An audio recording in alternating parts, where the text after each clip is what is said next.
natin ngayon ang mga programa na lungsod ng Biñan, Laguna. Mula sa kalusugan, pagmamahal sa kapaligiran, at syempre, pagdating naman sa peace and order, ang pagbisita ng ating Regional Director ng 4A, si General Gil Meneses. Andito po si Mayor Len Alonte sa Unlad Biñan, Aksyon Biñan. Mayor, magandang gabi po. Magandang gabi, Tita Rose, at magandang gabi sa lahat ng viewers ng Gabay at Aksyon. Mayor, unahin po natin, kamakailan nagkaroon po kayo ng groundbreaking? Oo, sa Pedro Escueta Memorial School ay nagkaroon tayo ng groundbreaking. Sponsored by AGAP. Foundation po yan na pinangungunahan ni Miss Pinky Aquino Abeliada, yun hong sister ng ating mahal na Pangulong Noynoy Aquino. Nag-donate po sila sa atin ng building pang preschool. Alam niyo naman ng ating mahal na Pangulo ay sinusulong ngayon na magkaroon na, maisama na sa DepEd ang preschool, hindi lang yung grade 1 to grade 6. Naniniwala kasi ang ating mahal na Presidente na mahalaga yung formation na yon, yung kinder sa buhay ng isang kabataan.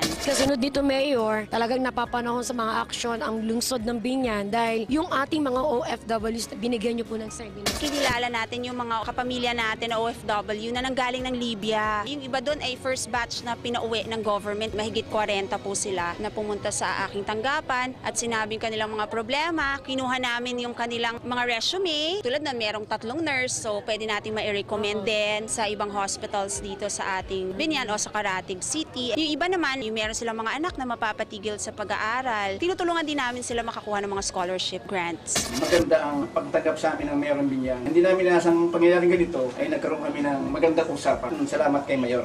Okay, nagpapasalamat dahil sa pagtulong ng ating City Mayor. Yung aming paghihirap sa Libya ay nabigyan din ng kasagutan, nabigyan kami ng tulong. Nagmamalaki ko na ako'y taga Biñan. Tutuwa ako kahit ako'y wala sa Libya na walang hanap buhay. Meron kami mapagmahal na mayor na nag-aasikaso sa amin para kami matulungan at maitaguyod namin ang aming pamilya.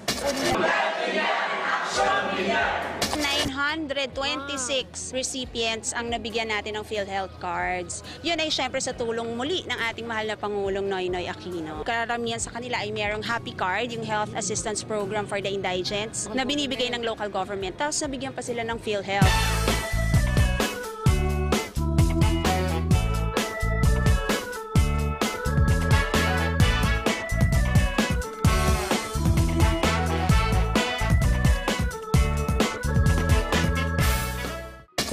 Hindi ko na mabilang sa kamay ko kung ilang times na nag-sponsor ang Brent School. Tree planting activities, napakadami na. Siguro lahat ng vacant lots ng Biñan ay pag nakakita ang Brent na merong pwedeng pagtaniman, lagi silang nangunguna at nag-offer sa amin na magtatanim sila. Yung time, yung effort ng bawat isa, napakahalaga at binibigyan natin ng pagpapahalaga. Our environmental club, they're called the Green Earth Ambassadors. We try to celebrate Earth Day every day because it takes just a little bit of people doing something every day to help Mother Earth, because if we don't help Mother Earth now, it won't be around for our children and our grandchildren. Number one, it shows that they can be of service. I strongly support the fact that we want students to come out and actually do something, not just, they can all probably go to their parents and ask mom and dad for an extra 100 pesos or 500 pesos or something like that, but we're not interested in that. I'm much more interested in having them come out, maybe use the 100 pesos to buy a tree and then come out and plant it themselves. It's just a pleasure for Brent to be involved in this kind of an activity, and we appreciate the support from the Mayor's office has been overwhelming. Thank you. Ulad Biñan, Aksyon Biñan.